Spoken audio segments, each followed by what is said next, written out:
Senate leaders hope to shake hands Wednesday on a newly forged agreement to prevent a possible debt default and end the partial government shutdown. The Obama administration stresses if the nation's leaders cannot make a deal, the government would max out its line of credit Thursday.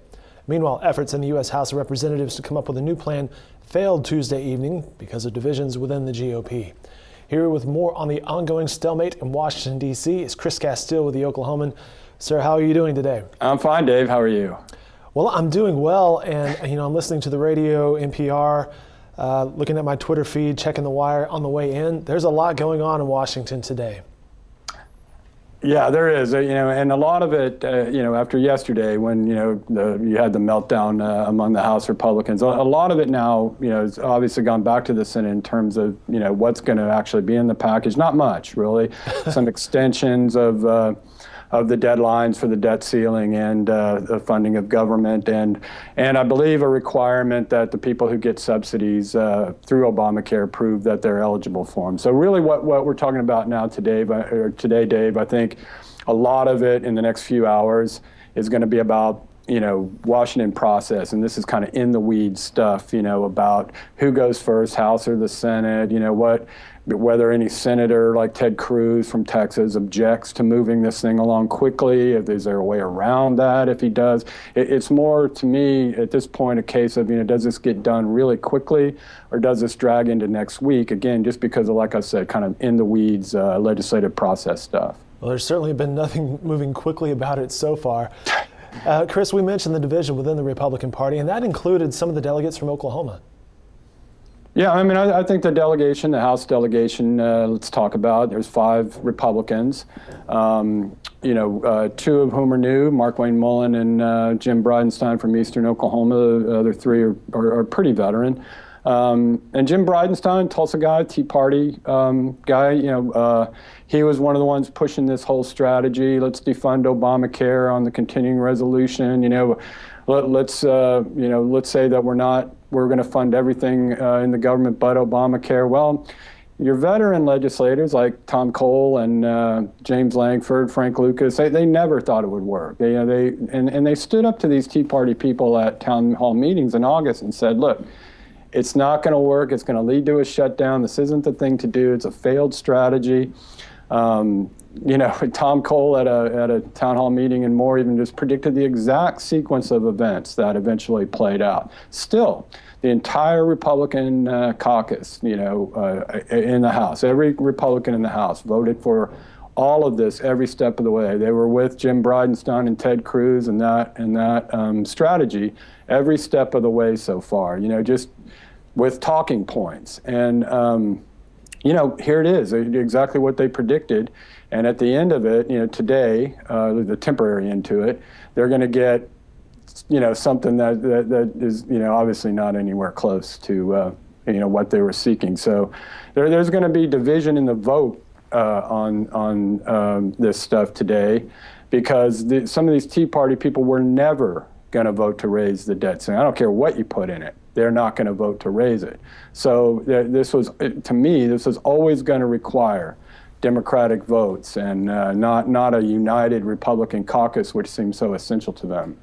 We are chatting with Chris Casteel from Washington, D.C. via Skype today, and you mentioned a key word there, perhaps temporary.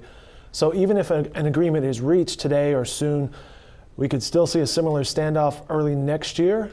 You absolutely will. To me, as I said the other day when we were talking about this, if past is prologue, we're going to run right up against this, a government shutdown in January, a debt ceiling crisis in February.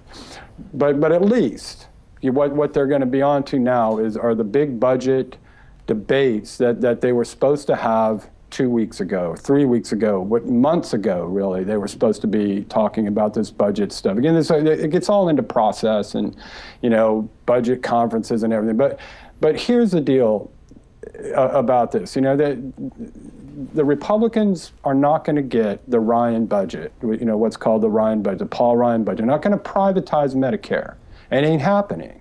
So are they going to be willing to accept what the president has basically already said he'd agree to, which is to make some reforms to Medicare, means test it more, make changes in the way that you calculate cost of living increases, which is really anathema to Democrats, but Republicans want to do it. Well, Obama said he will do it. So are they going to be able to negotiate this time? Are the Republicans going to be able to accept, and the Democrats, are the Democrats going to be able to back their president on things that they don't want to do? And they've shown absolutely no evidence in the past few years that they will be able to do that. Agree on the things that they can agree to, make some significant changes in entitlement programs. Not everything the Republicans want, but some things. I mean, maybe after 2 weeks of a shutdown, I'm just a little too cynical about it, but I do see the country being right back here within 3 or 4 months. Well, Chris, you've covered politics in Washington a long time. You've seen this before. You mentioned the veteran legislators from Oklahoma. They've seen it before, and I guess some things in life are just cyclical, huh?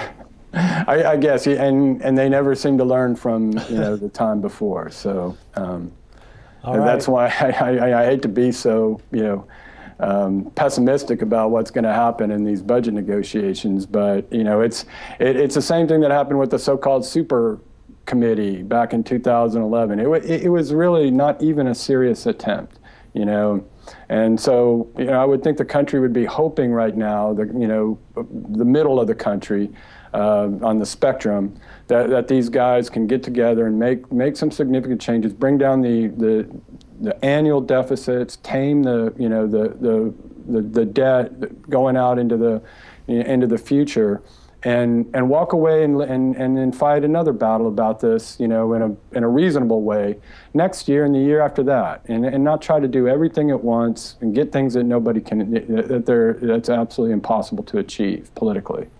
Chris Casteel from Washington, D.C. Chris, thanks for your time today. I know it's a busy day. Yeah, glad to do it, Dave. We certainly appreciate that. All right, more coverage from Chris Casteel can be found online at newsok.com. We'll also have more coverage in the Oklahoman.